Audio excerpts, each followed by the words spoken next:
buenos días. Muchas gracias por asistir al tercer día del coloquio de ¿Quién es la democracia? Diálogos a partir de la obra de Carlos Iván de Gregori.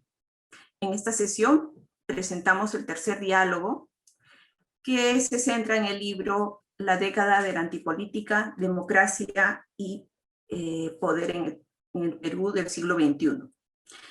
Empezaremos, vamos a tener a tres ponentes que son amigos del IEP, han trabajado algunos en el instituto, creo que los tres han trabajado en el instituto, Adriana Urrutia, Carlos Meléndez y Paolo Sosa.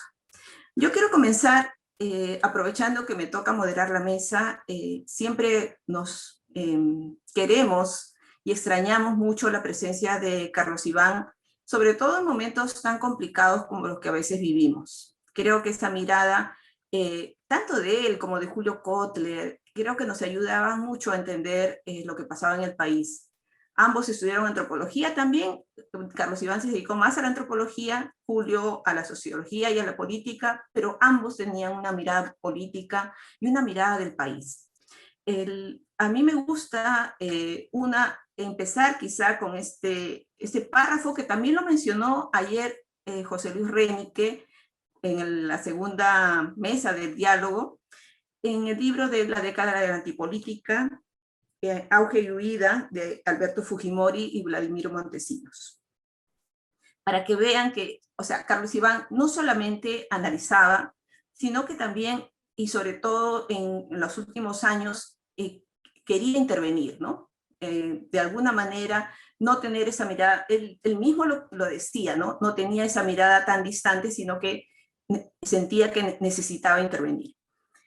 En su libro dice, este texto quiere contribuir a explicar la década de Alberto Fujimori, pero como puede advertirse, no pretende una objetividad ilusoria. Es un testimonio de parte que ofrece un balance negativo del actual régimen y concluye con un rotundo voto en contra. No porque ignore ciertos logros económicos más bien mediocres y cierto orden autoritario que no teníamos hace una década, sino por razones éticas y políticas. Porque la desenfadada exhibición de hipocresía, cinismo, prepotencia y corrupción en las esferas más altas del poder constituyen el más grave envilecimiento de la República en muchas décadas.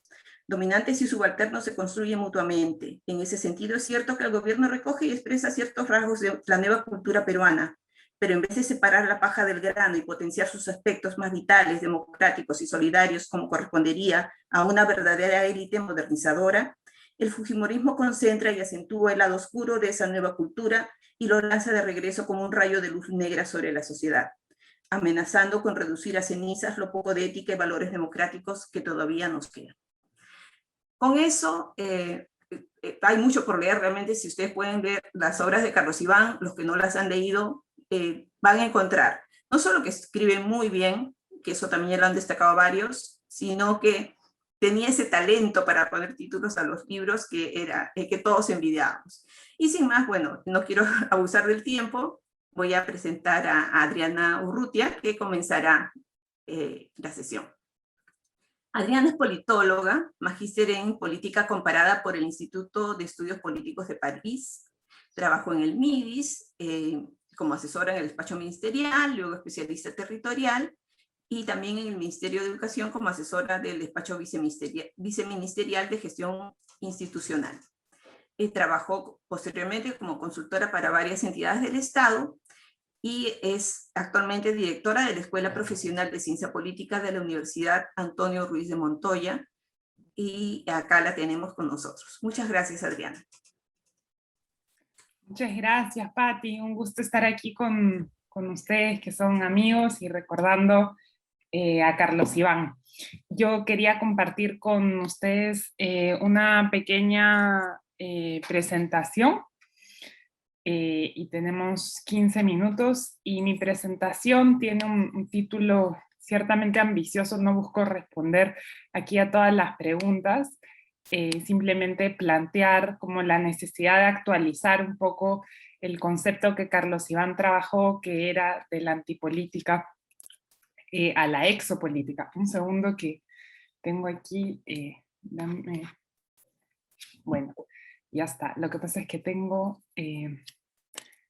a los cuadraditos del Zoom en medio de la pantalla y no logro salir. Ya, listo. Bueno, entonces yo el título que propongo se llama De la antipolítica a la exopolítica, una lectura de la antropología de la democracia a 20 años del libro La década de la antipolítica, ¿no? Y quería resaltar también que yo estoy aquí porque actualmente pues estoy en transparencia y también hemos aprendido varias lecciones y también, como decía Patti, extrañamos a Carlos Iván para que nos ayude a entender. Yo quisiera empezar señalando que al releer la década de la antipolítica hay varias cosas que me llaman la atención ahora que la ciencia política está consolidada en el país, ¿no? Y que ya es una disciplina. Cuando Carlos Iván empecé a escribir el libro, no había tantas universidades, no había tantos politólogos, ¿no? Y más bien Carlos Iván hacía de politólogo desde su propia práctica científica, ¿no? Y yo creo que hay tres cosas que me llaman la atención y creo que es necesario volver a conversar sobre la propuesta metodológica creo que hay tres elementos que destacar, ¿no? El primero es el método, en el cual Carlos Iván para contar hacía permanentes paralelismos con la cultura popular, ¿no? Películas, libros, canciones, teorizaba en diálogo. Carlos Iván incorpora bien temprano la discusión con Farid Zakaria en este texto en particular, que es el que plantea el concepto de democracia y liberal, que todavía creo que sigue bien vigente, pero también discute con O'Donnell, entre otros, ¿no? Y luego hay otra cosa que es bien bonita, que es cómo incorpora el cuaderno de campo multiforme, ¿no? Incluye diario, pero también sus artículos de prensa en este libro, incorporando así una práctica de su propia disciplina, ¿no? Luego ahora hay toda una discusión en ciencia política sobre las nuevas narrativas y lo que se llama las narrative politics en inglés, ¿no? Y él tenía esta propuesta avant-garde de hacer ciencia narrada, y este libro es una clara demostración de eso, ¿no? Y finalmente también cómo apostó por la interdisciplinariedad desde el inicio, ¿no? Y entonces creo que el libro responde inicialmente a una pregunta que es recurrente y que creo que es vigente y necesaria, que es cómo comprender los cambios en la política. Y yo creo que agradezco en este momento las respuestas que nos da Carlos Iván, porque nos permite ir más allá del concepto de crisis y pensar en las transformaciones estructurales socialmente, ¿no? Y creo que hay una propuesta, pero también acompañada de un concepto, ¿no? Y esto tiene que ver con que Carlos Iván escoge en este libro un objeto que es, digamos, muy abordado desde la ciencia política, pero él lo aborda desde la antropología, que es la democracia, y resuelve, digamos, responder eso desde el concepto de la antipolítica, ¿no? Y entonces, para entender la transformación de las instituciones, como él plantea, él también plantea que es necesario entender la transformación de la cultura y es desde ahí que nos da respuestas, ¿no? Pero yo quisiera responder aquí a otra pregunta que 20 años después 21 años después de la edición de este libro, porque este libro se imprime en noviembre del 2000, creo que hay otra pregunta que sigue vigente, es cómo se ha institucionalizado la antipolítica, y por eso yo creo que la antipolítica, si bien sigue vigente, también hay que pensar en cómo eso que parecía en ese momento coyuntural, pues se ha vuelto una institución, y por eso creo que hay que discutir cuáles pueden ser los nuevos conceptos para entender la institucionalización de esos cambios que Carlos Iván entendió en el año 2000, ¿no? Y entonces es por eso que yo les propongo 6 puntos, no me voy a detener aquí a leerlos, sino que se los voy a ir comentando como parte de un sistema analítico que Carlos Iván propone en la obra, ¿no? Yo diría que el primero es el de las élites, ¿no? Políticas, y cómo el parentesco, que es un tema fundamental en la antropología, pues termina determinando lo que es la política en el Perú, ¿no? Yo creo que, y he puesto aquí en mis diapositivas, en estas letras grises, lo que me gustaría contarle a Carlos que ha cambiado, ¿no? Me gustaría contarle y decirle, mira, desde que te fuiste, esto es lo que ha pasado, ¿no? Y entonces aquí tenemos pues que en el libro se habla de Fujimori padre, ¿no? Y ahora tenemos a los Fujimoris hijos como actores principales de esta antipolítica, ¿no?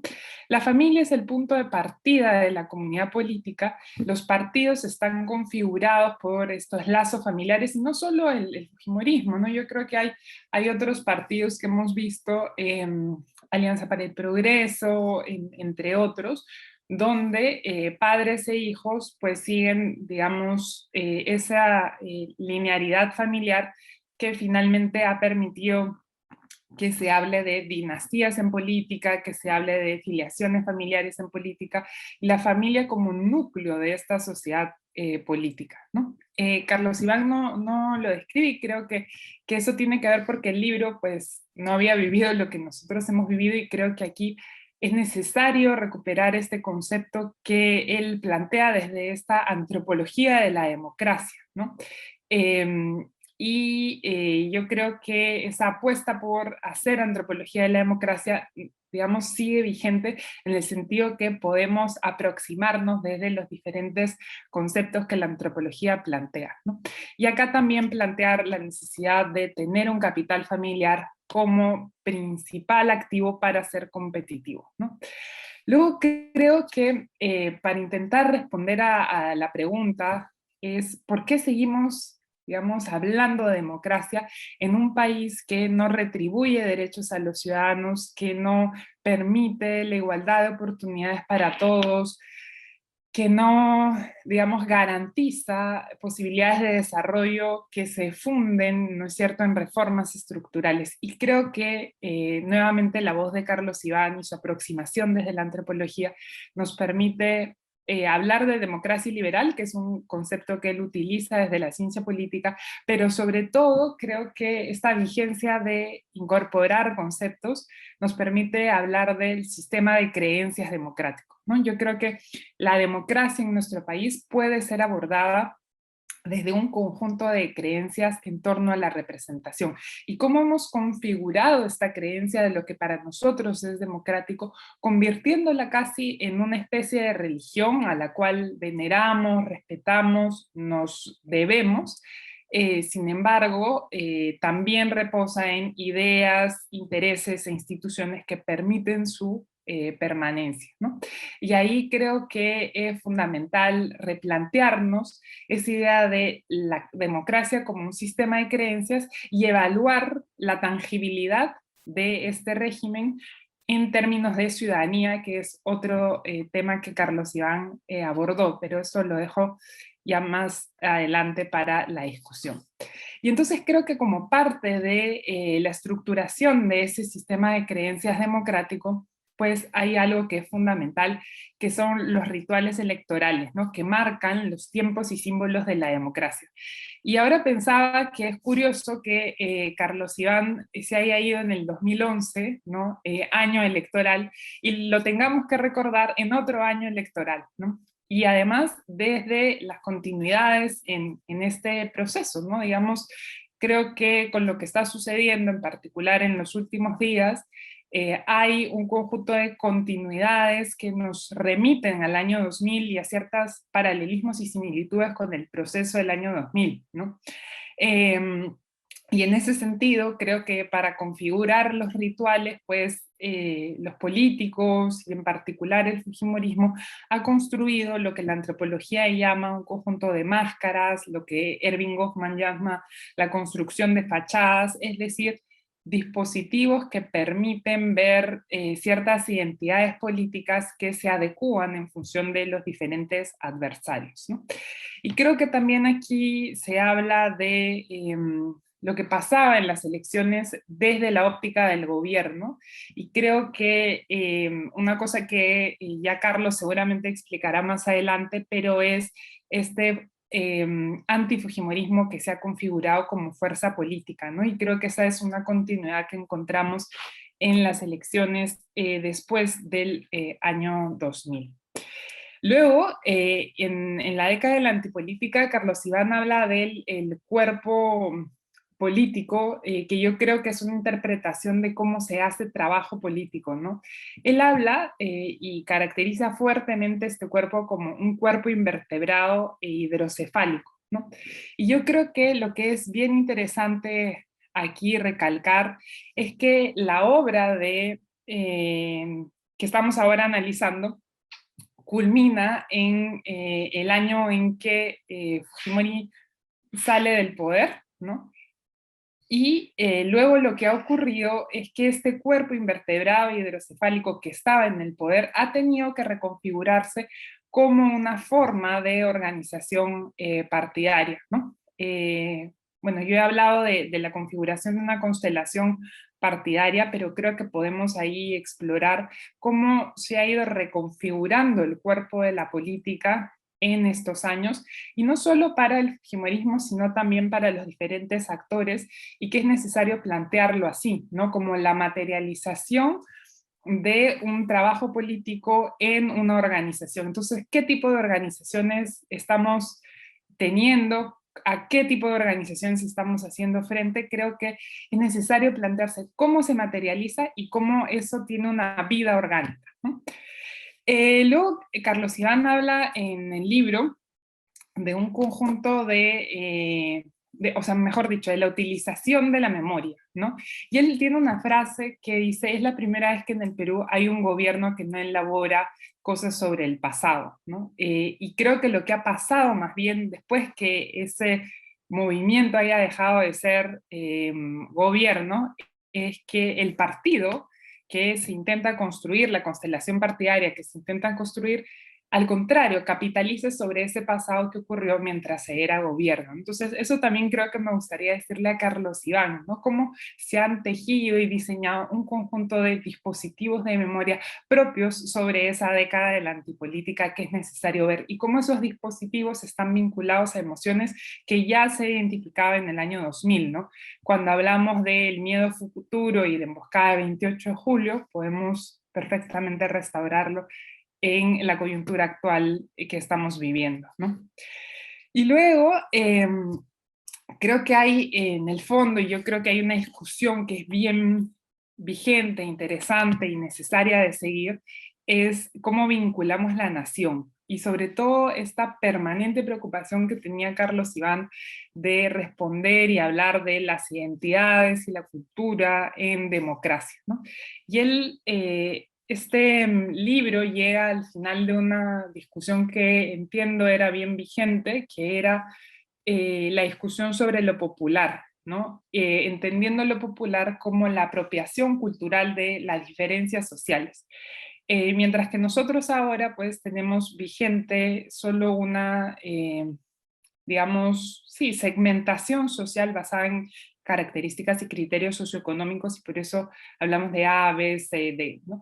Y entonces ahí sigue, digamos, necesaria esa discusión sobre cómo hacemos converger múltiples identidades, cómo la apropiación cultural desde la política replantea lo que significan las comunidades, cuáles son las comunidades culturales vigentes que encuentran su representación en la política.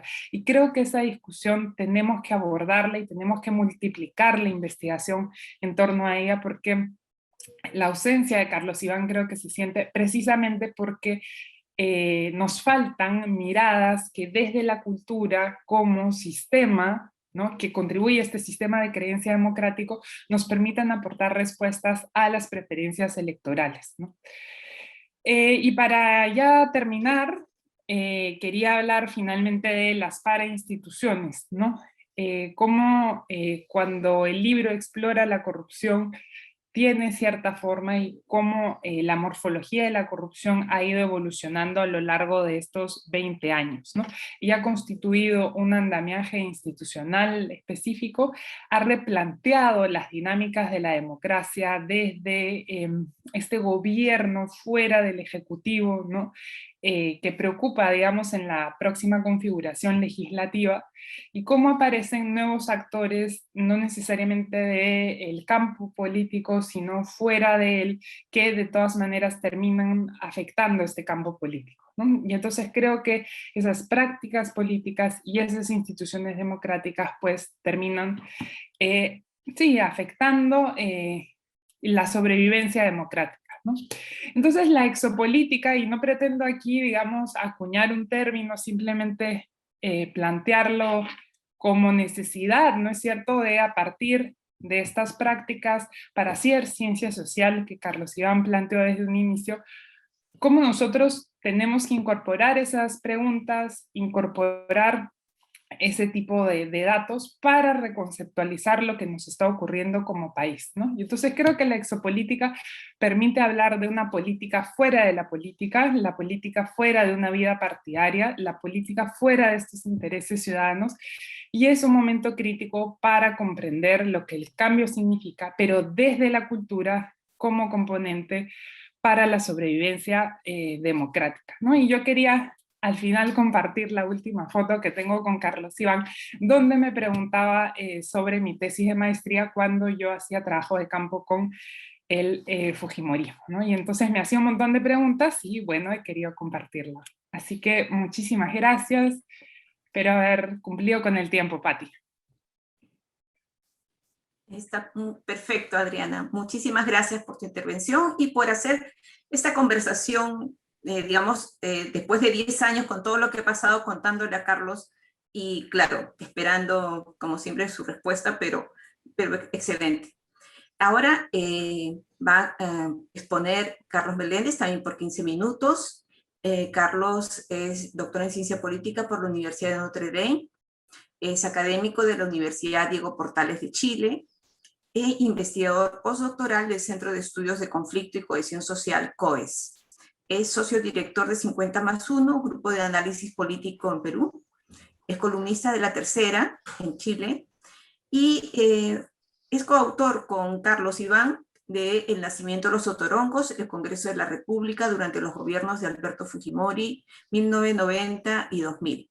Carlos también ha trabajado en el instituto y, bueno, ha conocido a Carlos Iván también.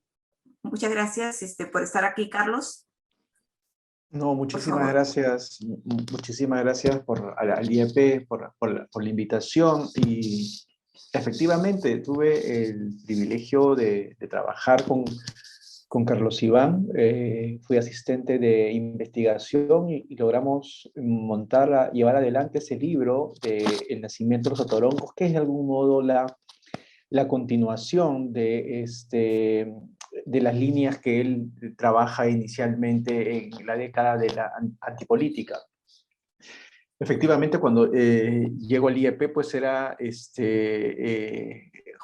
llego a finales de la década de los 90, donde en el año que cae Fujimori, que es el año en el que se escribe la década de la antipolítica, salen 3 libros fundamentales para entender el fujimorismo, ¿no? Los 3 salieron a la vez. Yo recuerdo hasta ahora la sorpresa que generó en la opinión pública, en los medios de comunicación impreso, en las reseñas bibliográficas, cómo el IEP presentó a los meses de la caída del régimen fujimorista 3 libros. Recuerdo uno de Fernando Rospigliosi, más concentrado en el control de las Fuerzas Armadas.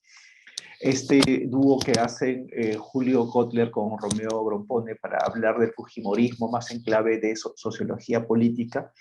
Y finalmente la década de la antipolítica, ¿no? Fue como que, ok, se acaba una década y ni bien se termina una década, ni bien se termina el régimen fujimorista, tenemos a disposición estos libros para entender lo que pasó. Y en ese sentido, el libro de Carlos Iván es un libro bastante particular, es un libro único, es un libro dentro del estilo de Carlos Iván, que, como muy bien dijo Adriana, es un libro multidisciplinario. Es un libro multidisciplinario, pero bajo el esqueleto, bajo la estructura, bajo la columna vertebral que pierde el fujimorismo, pero que mantiene Carlos Iván en el libro, que es la antropología. Me da la impresión de que es una muy buena combinación de cómo la antropología puede complementarse muy bien con instrumentos de la ciencia política, con conceptos de la ciencia política y con la mirada sociológica, sin perder la esencia. Y la esencia está en algo que la ciencia política es más rígida y que la antropología es más flexible, que es la construcción de los conceptos, ¿ok? porque finalmente ningún politólogo del mainstream, un politólogo convencional, podría entender qué es el concepto de la antipolítica. Finalmente, es como, quizás los antipolitólogos podrían comprender eso, pero Carlos Iván de Gregori lo que hace es, ok, es un concepto que empieza a desarrollarse desde la sociología, precisamente, cita algunos textos de Nicolás Lynch para desarrollar este concepto de antipolítica como discursos y prácticas que satanizan la política como actividad pública e institucionalizada. Un tipo de satanización que está en contra de los partidos políticos, que se presenta bajo la modalidad de outsiders y de independientes. Una política más plebiscitaria y de representación simbólica antes que representación y agregación de intereses, ¿no? Y está tratando de construir un concepto cuando los sociólogos políticos y los politólogos están hablando de democracia delegativa, de neopopulismo, de lo que el debate de Sinesio sobre no es una democradura, es una dicta blanda, ¿no? Entonces, Carlos Iván decide, teniendo como estructura la antropología, abordar desde la antropología este debate que está tanto en la ciencia política, tanto en la sociología, y adelanta lo que empieza a desarrollarse como estudios culturales, ¿no? Y con esta visión salda las deficiencias que tienen otras disciplinas para entender un país tan cambiante como, como el Perú, ¿no? Nosotros hablamos de incertidumbre, de imprevisibilidad, y Carlos Iván Sángel debate con una metáfora. La metáfora de la montaña rusa, ¿no? Eso es lo que es quizás el ritmo de las palpitaciones de nuestro país. Estamos como que lentamente yendo tranquilos hacia supuestamente donde avanza nuestro país, ¿no? El optimismo de Perú avanza, y repentinamente caemos de un momento a otro con mucha precipitación y agitando nuestras palpitaciones, ¿no? Carlos Iván utilizaba la metáfora, obviamente también tenía una vena literaria, pero ponía la metáfora al servicio de la construcción de los conceptos, para a partir de ahí empezar a desarrollar la profundidad de lo que quería explicar, ¿no? No conozco a otro científico social peruano que haya manejado las metáforas con... Nos iba a manejar las metáforas hasta cuando trabajábamos, hasta cuando nos daba indicaciones a los asistentes. Hago una pausa. Estábamos trabajando el libro de los otorongos, el nacimiento de los otorongos, y estaba todo un poco desordenado al inicio, y Carlos Iván decía, mira Carlos, esto es como una jarra de agua que se ha caído al piso, y el agua toma formas que no sabemos, y se llenan vacíos, y se llenan espacios, y se chorrea por un lado, por otro lado, todo para decir que el trabajo que había hecho estaba muy mal. Okay. Hasta para decir que las cosas que habíamos avanzado estaban muy mal, utilizaba una metáfora, y esta metáfora la pone al servicio de la construcción de estos conceptos. Porque justamente cuando hablamos de una década autoritaria, de la construcción de un régimen autoritario, hay espacios, hay resquicios que la ciencia política o la sociología no pueden entrar con tanta facilidad como lo hace la antropología, que tiene que ver precisamente con la cultura popular, con la cultura política. Yo creo que es como si los conceptos de la ciencia política estuvieran muy estáticos, y Carlos Iván les empieza a dar vida justamente graficando con la riqueza de los instrumentos de la antropología, ahí donde la ciencia política o la sociología no pueden llegar, ¿no? Y entonces, y claro, un autoritarismo no se puede solamente entender con los cambios en las reglas de juego. Un régimen autoritario no se puede entender solamente con una nueva constitución, no se puede entender solamente con el rol de las Fuerzas Armadas, no se puede entender solamente con la coacción a las libertades, sino se puede entender con un concepto muy importante para la antropología, que es la vigilancia, ¿no? Es esta idea y esta comparación que hace en el texto de Abimael Guzmán y Magali Medina, como los 1000 ojos y 1000 oídos pasan de ser una potestad de un partido político totalitario como Sendero a ser una estructura del espectáculo buscando los ampais, ¿no? Como justamente esta vigilancia para sancionar moralmente son precisamente elementos propios de un régimen autoritario que no se puede abordar sin otros instrumentos, sin otros conceptos, sin otras metodologías que de la antropología, ¿no?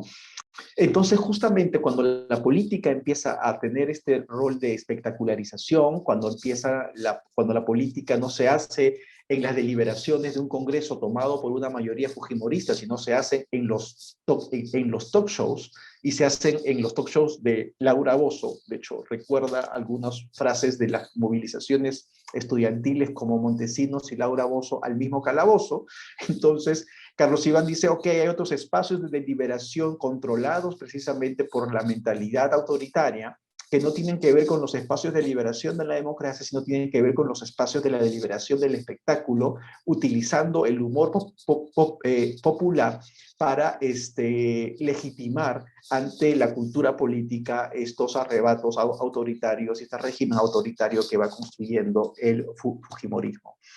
Entonces, estos instrumentos de la antropología hace que Carlos Iván ahonde me gustan mucho los capítulos relacionados con la televisión y con la prensa chicha, por ejemplo, ¿no?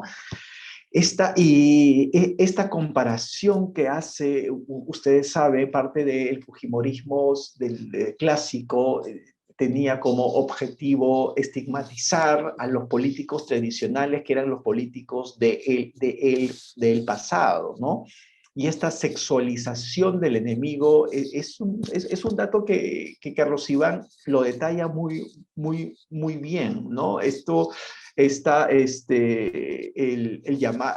llamar a los rivales políticos, asociarlos con los homosexuales, asociarlos siendo textual en el texto de Carlos Iván, con las locas, es parte de un pasado malévolo, ¿no? Entonces esta posición negativa contra la homosexualidad para estigmatizar al rival político es algo que en varios capítulos del libro Carlos Iván aborda como una forma precisamente de utilizar la cultura política, la cultura popular conservadora, en esos espacios que el autoritarismo fujimorista también penetra. Es decir, el autoritarismo no es tan solamente en las reglas de juego, el autoritarismo se mete en las mentes, en los corazones y en los hígados de las personas, y para ello precisamente se requieren conceptos antropológicos y herramientas de la antropología para dar fe de ello. Carlos Iván está describiendo, mientras yo releía el texto de la década de la antipolítica a la luz de lo que pasa hoy y de lo que estamos, y parafraseando el libro con el que colaboré con Carlos Iván narra muy bien el nacimiento del terruqueo, ¿no? El nacimiento del terruqueo, esta forma de estigmatizar al rival político, al que piensa diferente, y no tiene reparos en, como decía Patti al inicio, o sea, él toma una posición, ¿ok? Y toma una posición y no tiene reparos en decir, ok, esta estigmatización, este nacimiento del terruqueo, tiene nombres propios, y los nombres propios son Francisco Tudela y Fernando de Traseñí, por ejemplo, ¿no? El nacionalismo Belle Époque le denomina Carlos Iván cuando se refiere a ese nacionalismo conservador de Tudela, y esta pretensión del buen salvaje blanco que Fernando de Traseñís tenía a partir de sus intervenciones en la política internacional, ¿no? Entonces, es una posición muy clara la que tiene Carlos Iván, ¿no? O sea, es decir, el instrumento académico, el libro, la modalidad de hacer investigación, no tiene por qué estar en la posición de Carlos Iván, divorciado precisamente de generar posiciones políticas claras y posiciones políticas duras y directas, ¿no? Uno pasa referencia, es decir, aquella persona que piensa distinto que tú y que es tu rival ideológico, tu rival programático, también puede ser materia de análisis y materia de estudio, no solamente materia de rivalidad. Entonces vemos con nombre propio escudriñar académicamente las metodologías de los Wolffelson, por ejemplo, en la prensa chicha y estas posiciones ideológicas conservadoras que tienen Tudela y de Trasiellis. Pero siempre con, instrumento de la antropología, incluso para hacer comparación. Una parte que a mí me parece muy emblemática o como un buen ejemplo de estas metodologías es la comparación que hace entre el izamiento de las banderas como muestra de patriotismo en el Perú y el lavado de las banderas, ¿no? Tiene este cuadro comparativo de dice el izamiento de las banderas, es un rasgo muy militarizado que se realiza los domingos ante unos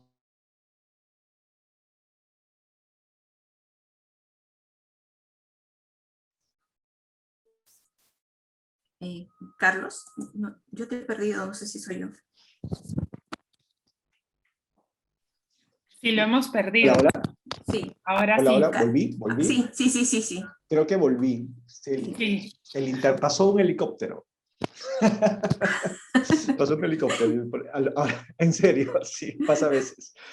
Ok, estaba haciendo referencia a esta comparación que hace entre el izamiento de la bandera y entre el lavado de la bandera. Entonces, precisamente la antropología te permite ir a esos espacios donde otras ciencias sociales no llegan, como es los espectáculos y la televisión, abordar el tema de la sexualidad y del género, de cómo se utiliza esto para estigmatizar a el rival, el tema de los rituales y finalmente el tema de la raza, ¿no? Y con esto voy terminando porque esta comparación, este libro se escribe el año 2000 frente a la emergencia de Alejandro Toledo, ¿no? Entonces, esta comparación que hace entre el tsunami y el Huaico, que es como de algún modo se trata de hacer esta comparación entre estos dos movimientos, tanto del outsider y desconocido, que fue Fujimori, y de esta movilización que Alejandro Toledo en el 2000 representaba, ¿no?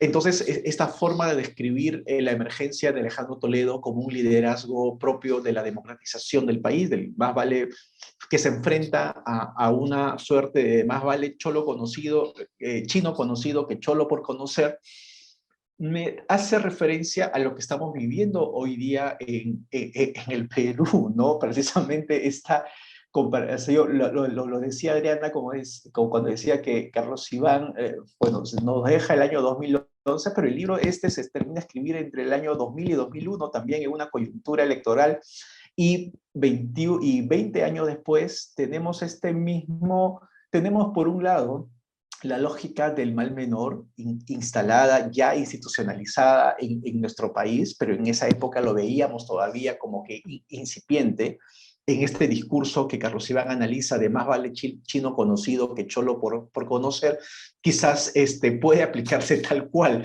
como un argumento de parte precisamente de uno de los actores políticos para utilizar la lógica del mal menor de una manera pragmática y conveniente para uno de, de los lados, ¿no? Y ojo que un tema del cual no se puede hablar con mucha facilidad en el Perú, que es el tema de la discriminación, no solamente esta discriminación Lima versus el interior del país, entre comillas interior por si acaso, sino también esta idea de todos los tipos de discriminación que pueda haber, de clasismo que pueda haber y de racismo que pueda haber, que está en la política y que queda muy en la superficie y que no está siendo abordado por los científicos sociales con el cuidado, con las cautela que tenía Carlos Iván.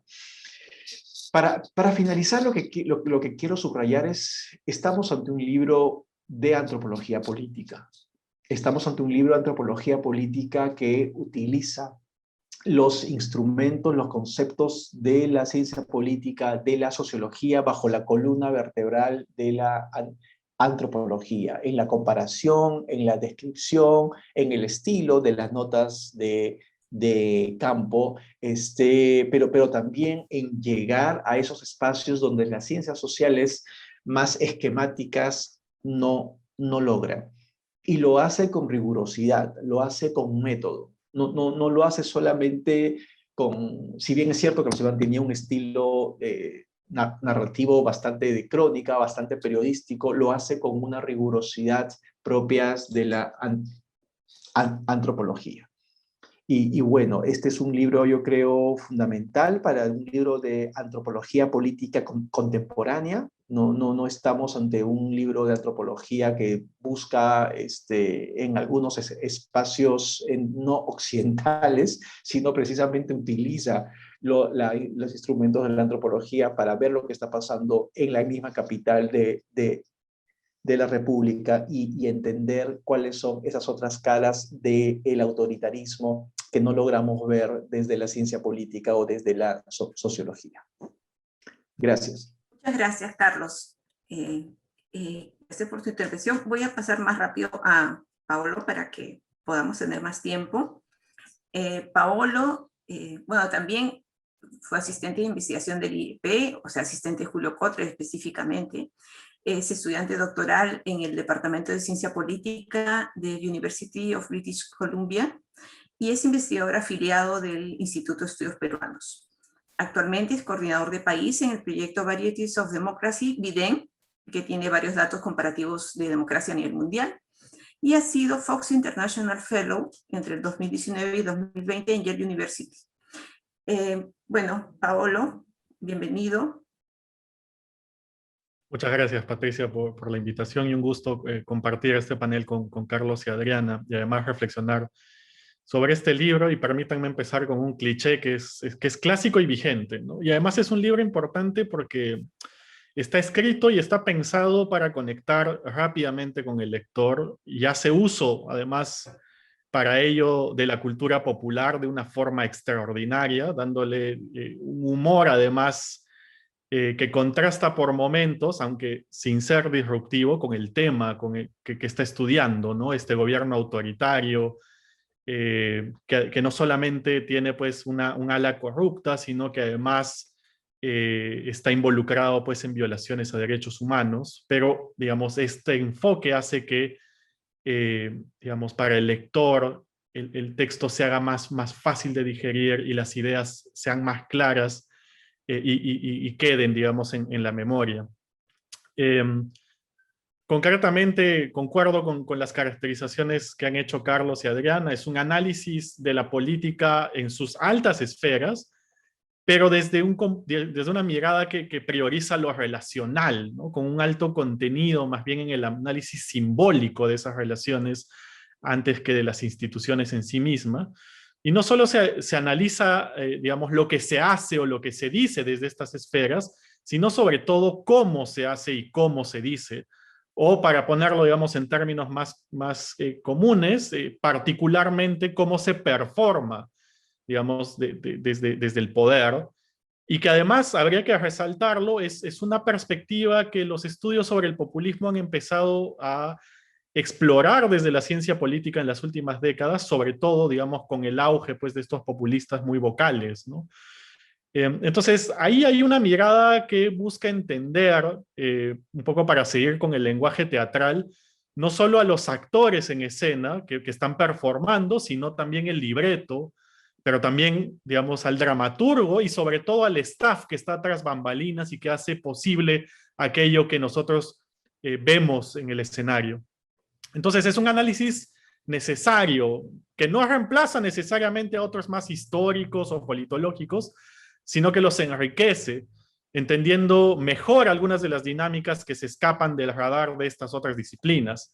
Ahí donde algunos ven, digamos, continuidades históricas en términos del caudillismo, por ejemplo, y otros se concentran en la desinstitucionalización de la democracia, la mirada del antropólogo de Gregori identifica más bien las instituciones realmente existentes, ¿no? Aquellas que están permeadas más bien en la cultura, pero que no...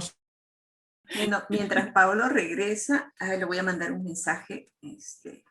Una cosa que decía Carlos sobre que teníamos, apenas cayó el régimen de Fujimori y salieron los libros del IEP, era porque ya los estaban trabajando. Y entonces la broma era, también cuando estuvieron trabajando en Sendero, la broma interna era, ya, cuando quieras que desaparezca algo, que se empiecen a escribir los libros del IEP, ¿no? O sea, porque empezó a escribir el IEP sobre Sendero, ya, Sendero cae. Empieza a escribirse el Fujimorismo cae. En fin, ahora estábamos haciendo una pausa mientras te reincorporabas. Sí, no sé qué pasó, debe ser otro helicóptero. No sé dónde me quedé para no repetir un poco lo que estaba diciendo. No, estabas hablando cómo el texto de Carlos Iván complementaba otros análisis que se habían hecho, ¿no? Otros que hablaban de continuidades históricas, y hablabas de cómo Carlos Iván entendía mejor estas instituciones realmente existentes, ¿no? Claro, que como decía, no están permeadas en la cultura, pero no son inmóviles, eso es importantísimo, sino que más bien vienen, pues, de estos cambios dramáticos que se originan en la década perdida, que es pues la antesala un poco a la década de la antipolítica que analiza de Gregori, ¿no? Entonces, lo que mencionaba era que si Kotler nos ayudaba a entender estos cambios y continuidades históricos en la matriz social y económica que devienen que devienen en el golpe de Velasco, lo que hace de Gregori es más bien de construir los componentes fundamentales de este masacote que queda tras el gobierno militar y su llamada democratización por la vía autoritaria, ¿no? Pero también lo que queda después de la crisis económica y política de los años 80 que, digamos, terminan generando la informalización de la sociedad y más bien cómo el fujimorismo se alimenta, pero al mismo tiempo moldea una forma de relacionarse políticamente entre comillas, que como quiero sugerir más adelante, perdura hasta nuestros días. Entonces esto nos devuelve una imagen completa, amena, llena de complejidades, sobre un periodo en el que la política, nuevamente, este relacionamiento político, que es la forma como él entiende la política, deviene más bien en antipolítica, ¿no? Y entonces propone o provee una definición basada en otros textos de la antipolítica, un poco vasta, digamos, pero al mismo tiempo muy ilustrativa y basada en dos puntos, ¿no? Por un lado es este conjunto de discursos y prácticas que satanizan la política como actividad además pública e institucionalizada, pero además pretenden el reemplazo de la política por mecanismos, entre comillas, naturales como el mercado, y, digamos, el auge de la tecnocracia y la tecnocratización de la política. Y por lo tanto, pregonan pues un distanciamiento de los partidos, ¿no? De la partidocracia, que son vistos más bien como objetos del pasado. Entonces, ahí lo que nos llama un poco a discutir hoy es si hay más bien una continuación de la antipolítica, ¿no? Y entonces cuando uno mira y cuando uno lee el texto de nuevo, hay una tentación a equiparar lo que se lee con lo actual. Hay muchas de las referencias que cuando uno las va leyendo, como mencionaba Carlos, como mencionaban Adriana, pues nos parece que nos estuvieran hablando de hoy. Entonces hay mucho sentido para esa tentación, porque es imposible no ver los paralelos. No solo en la configuración de la antipolítica, sino también en esta naturaleza incierta de la política peruana sin instituciones democráticas fuertes, ¿no? El libro empieza con esta reflexión, ¿no? Mi país es una montaña rusa. Pero al mismo tiempo, cuando uno vuelve a leer el texto, se da cuenta que es otro país. Lo primero es que la antipolítica se ha amplificado y se ha vocalizado, ¿no? Se han multiplicado quienes la practican. Sin la amenaza real, no solo la amenaza simbólica, sino real de Sendero Luminoso, y con la apertura de espacios de participación democrática en distintos niveles, este se convierte en un tiempo distinto. La década de la antipolítica describe un escenario con un actor hegemónico que la encarna, le da forma, la reproduce, ¿no? Alberto Fujimori. En la post-transición lo que tenemos más bien son múltiples practicantes convertidos a la antipolítica. Entonces podemos decir que si antes esta era la práctica de un régimen, o más particularmente de una dupla, Fujimori y Montesinos, que gobernaba este país invertebrado pero macrocefálico, en las palabras de Carlos Iván, la antipolítica desde el 2001 se ha democratizado, más aún se ha descentralizado. Entonces, como dice Adriana, lo que estamos viendo es una suerte de institucionalización de la antipolítica que ha permeado no solo a las altas esferas, digamos, de la política, entre comillas, nacional, que sigue siendo lamentablemente limeña, sino que además ha permeado también la forma como se hace política en las regiones.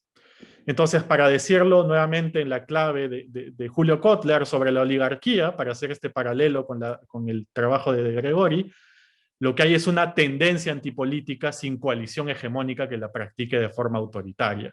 La antipolítica es la religión de los proyectos de izquierda, derecha y de centro contemporáneos.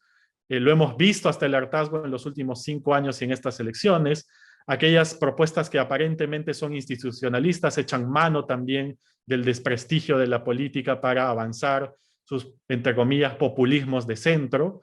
Creo que es interesante porque al mismo tiempo no hay un actor capaz de encarnar lo que fue Fujimori en su momento. Quizás García, quizás Vizcarra, ambos líderes utilizan pues el maniqueísmo para justificarse, uno con el perro del hortelano, el otro a través de su oposición con el fujimorismo, pero hay un apetito autoritario que no se repite todavía, por suerte, pero un poco cuando uno mira estas elecciones, parece que la cancha está abierta con ambas opciones para el uso autoritario de la antipolítica.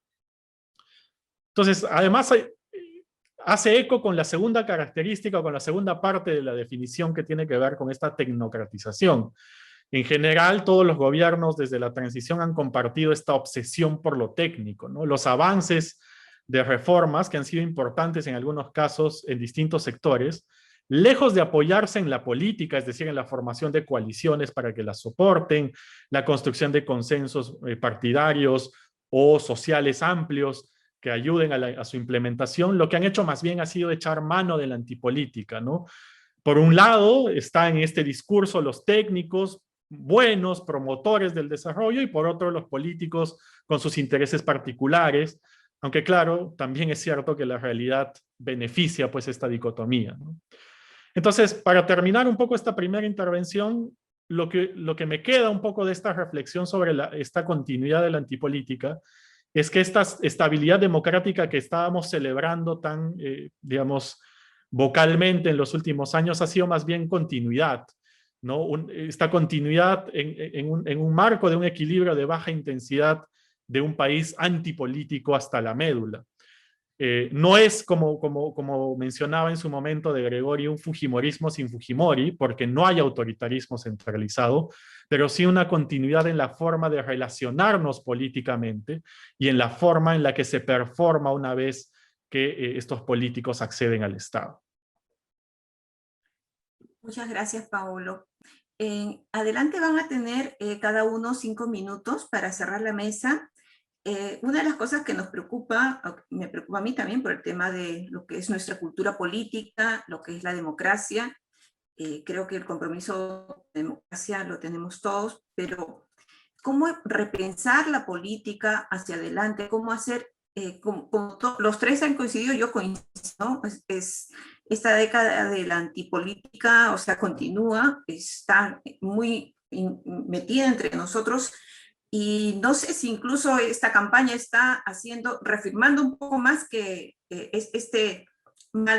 esta mala imagen de la política, ¿no? Como si fuera malo discutir, como si fuera malo tener diferencias y simplemente hay insultos y no se llega ni a consensos. El Congreso es visto de manera muy negativa, básicamente si trata de hacer política, que es un sitio donde se debería hacer política. Entonces, yo sé que cada uno debe tener un argumento para cerrar su intervención, pero también quisiera ver qué están pensando o qué se puede proponer, ¿no? Para salir con algo, no sé, en positivo, dado como estamos ahorita. Por favor, Adriana. Sí, no tengo respuesta, sino tengo, más bien creo que aprovechar la oportunidad también de recordar a Carlos Iván. Y hay una cosa que, bueno, a mí desde mi generación me interpela y creo que desde la experiencia que nos toca vivir en estas elecciones también interpela, y es, creo que, cómo reflexionar sobre la política desde nuestro rol de, digamos, sí, productores de conocimiento, pero a la vez cómo desde esa reflexión y desde el ejercicio que estamos haciendo aquí con los colegas Meléndez y Sosa, como digamos, representantes de una generación de politólogos, ¿no? Yo creo que conviene recordar una vez que nos hicieron una nota cuando Meléndez promovió la aparición de poscandidatos en el 2011, que creo que Carlos no llegó a ver a la luz. No, a nosotros nos llamaban la generación post-Tanaca, ¿no? Y entonces era esa generación que estudiaba ciencia política después de lo que había significado el pensamiento de Martín, ¿no? Y entonces creo que somos una generación, Paolo y yo más generación y Carlos otra, pero igual lo vamos a incluir en la generación, que ha hecho de la política una disciplina, ¿no?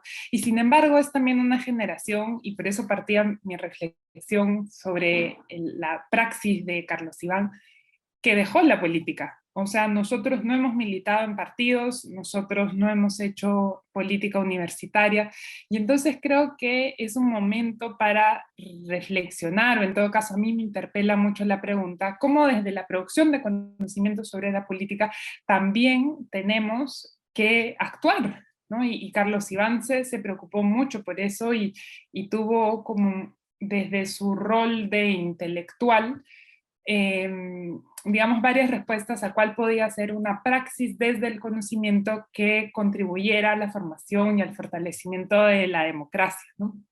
Y entonces yo creo que ahí a mí me interpela un poco, el otro día le preguntaba a una amiga, ¿por qué en nuestra generación, por ejemplo, ser intelectual no ha sido una aspiración, ¿no?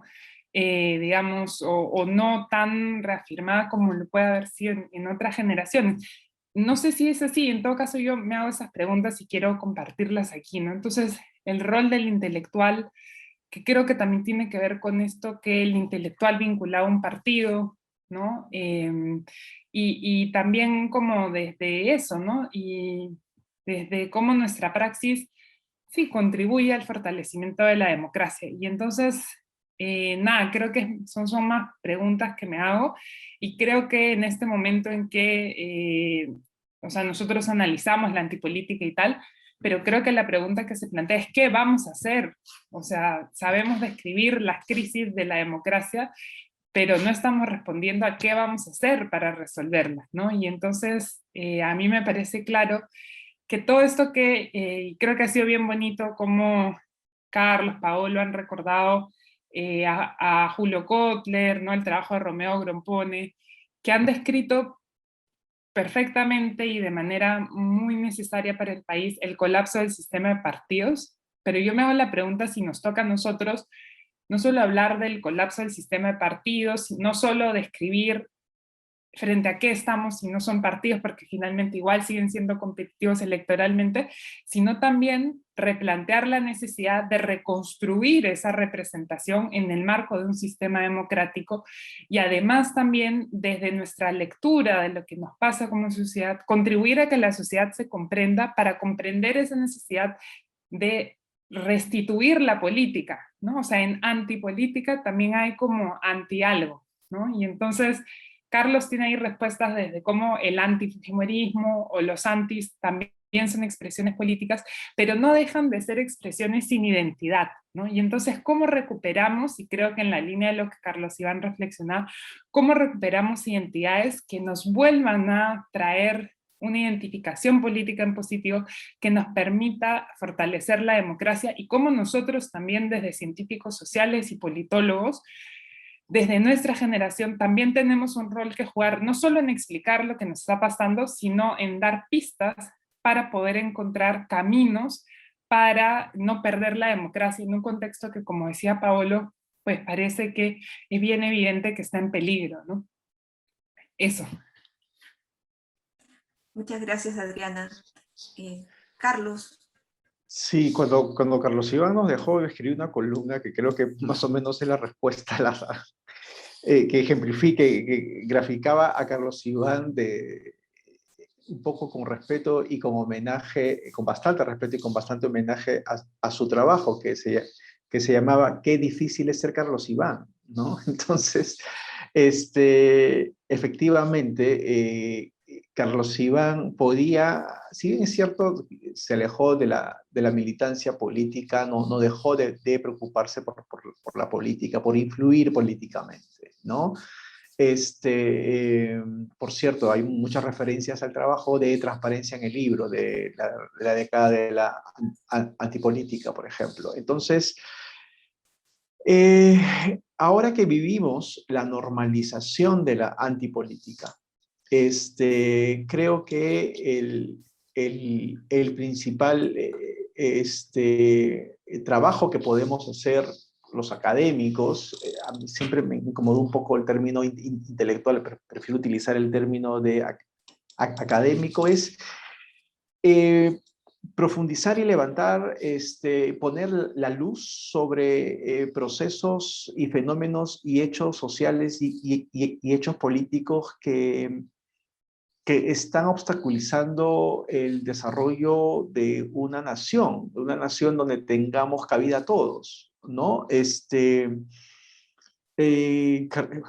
Carlos Iván no estudiaba, Carlos Iván estudió el surgimiento, el Sendero Luminoso, estudió a Abimael Guzmán y estudió el Fujimorismo. O sea, ponía el foco precisamente en aquellos espacios, no solamente que despertaban curiosidad intelectual, sino también donde se jugaba un poco el futuro de nuestro país, ¿no? Y entonces, ¿hasta qué punto los herederos de la tradición académica, de las ciencias sociales, estamos poniendo justamente el foco en aquellos males de nuestro país, en aquellos temas, hechos, en aquellos personajes que están generando división, están generando retrocesos al autoritarismo, están haciendo sectarios, están creando divisionismo. Entonces creo que esa es una lección que tenemos los que queremos recordar el ejemplo de Carlos Iván en nuestras prácticas profesionales, ¿no? Poner luz, tratar de poner luz en el lado oscuro de la fuerza, como diría el mismo Carlos Iván. Y la luz que pueden poner los académicos es la luz de nuestras disciplinas. Quizás no lo vamos a hacer con la genialidad que tenía Carlos Iván, pero sí quizás con la misma preocupación. ¿Ok? Y yo creo que ese es el deber de los científicos sociales. Yo sé que la carrera ha cambiado mucho, ¿ok? No estamos pues estamos ahora ante una ética profesional distinta en la que tenemos que publicar papers en inglés y cosas por el estilo, y que la rigurosidad no nos permite a veces volar e intentar alguna semi-metáfora que obviamente no va a estar a la altura de las que hacía Carlos Iván, pero quizás bajo los nuevos cánones de la disciplina, los nuevos cánones de las ciencias sociales, que lamentablemente son inevitables, podemos poner luz sobre esos temas. Y sobre los temas que son no solamente novedosos, sino que siguen siendo viejos. El tema de la discriminación racial metida en la política, el tema de la discriminación sexual metida en la política, los reflejos conservadores sectarios metidas en la política, van a seguir siendo temas actuales. Y cuando recordemos los 20 años de la desaparición de Carlos Iván, los 30 años de la desaparición de Carlos Iván, van a seguir siendo actuales precisamente porque Carlos Iván le puso el foco, le puso la luz, le puso en el escenario de la investigación social esos problemas estructurales que lamentablemente seguirán ahí si es que no hacemos algo para cambiar. Gracias. Gracias, Carlos. Por favor, Paulo. Muchas gracias, Pati. comparto con Carlos y con Adriana, digamos, esta idea de que es una pregunta difícil de contestar, digamos, esta sobre qué hacer de acá en adelante para salir un poco de esta trampa de la antipolítica, porque creo que es muy difícil, un poco a eso apuntaba, porque, digamos, si bien es cierto, la década de la antipolítica que describe Carlos Iván lo que hace es sedimentar un poco las bases de esta forma de relacionarse políticamente, como mencionaba, durante las siguientes 2 décadas, digamos, el proyecto democrático, si se le puede llamar proyecto, no logró, digamos, desentrañar ni sacar, digamos, este tipo de relacionamiento, sino por el contrario, ha permeado y ha terminado por, como decía, se ha democratizado y descentralizado de tal manera que es, pues, el lenguaje común de la política hoy, y en ese contexto, quizás para ponernos metas más concretas y más alcanzables, en realidad lo primero que hay que hacer es evitar de que esa práctica política o antipolítica empate también con un apetito autoritario, que es lo que finalmente describe de Gregori en los años 90. Eso creo que es el primer paso, porque por otro lado lo que tenemos es, pues, precisamente una cultura política que es difícil de cambiar, digamos, eh, de la noche a la mañana, no se cambia, digamos, con normativa. Hay, pues, esta tentación de decir que la educación es la que va a salvar, digamos, a la sociedad de este tipo de comportamientos, pero no necesariamente, ¿no? Entonces, es muy difícil pensar en salir, porque además otra de las herencias, digamos, lo que ha procreado la década de la antipolítica, y ahí Carlos creo que lo ha estudiado de mejor manera, son, pues, estas anti-identidades que son las que finalmente articulan todo. Y cuando tú tienes un sistema político articulado en función de anti-identidades, es, pues, más difícil, digamos, salir de esa trampa. Ahora, también es cierto que, digamos, hay también un contexto internacional, hay una tendencia global hacia este tipo de relacionamiento antipolítico. Es decir, cuando uno mira cómo van decantándose los sistemas políticos, no solo en la región, sino en países que hasta cierto punto eran impensables hace algunas décadas, digamos, abrazando el populismo. Entonces hay como también una tendencia cultural en el mundo que se alimenta además del desinterés respecto a la política. Ahí, digamos, quizás la luz al final del túnel podría ser que no necesariamente ese desinterés significa abandono de la actividad política, sino retomarla por distintos caminos. Y vuelvo un poco a las reflexiones finales de Carlos Iván cuando miraba, digamos, en la movilización social, digamos, un espacio de esperanza, digamos, para salir de esa década. El tema es que también, digamos, cuando uno mira el activismo en movimientos sociales, en colectivos de esta naturaleza, también hay mucho de la antipolítica, ¿no? Un antagonismo, una intransigencia tal que lleva a la anulación finalmente de estos espacios de concertación, consenso, de reconocimiento del otro.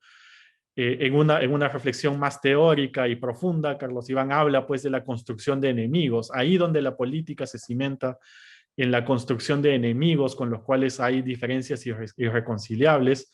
Es difícil construir un relacionamiento más propiamente político y no antipolítico. Para no seguir repitiéndome, ahí quizás cuando uno piensa en las discusiones del año pasado, había una esperanza en algunos sectores de que la pandemia, por ejemplo, resaltando aquellas necesidades, pues, materiales, podría traer de vuelta una discusión más programática, ¿no? Una valoración respecto a, digamos, lo realmente importante y cómo en realidad la política podría devolvernos una esperanza después de lo que ha estado sucediendo en el último año, pero tampoco parece que por ese lado pueda haber mayor, digamos, mayor cambio necesariamente, sino por el contrario, que se utilizan estos espacios desde este encuadre que describe Carlos Iván.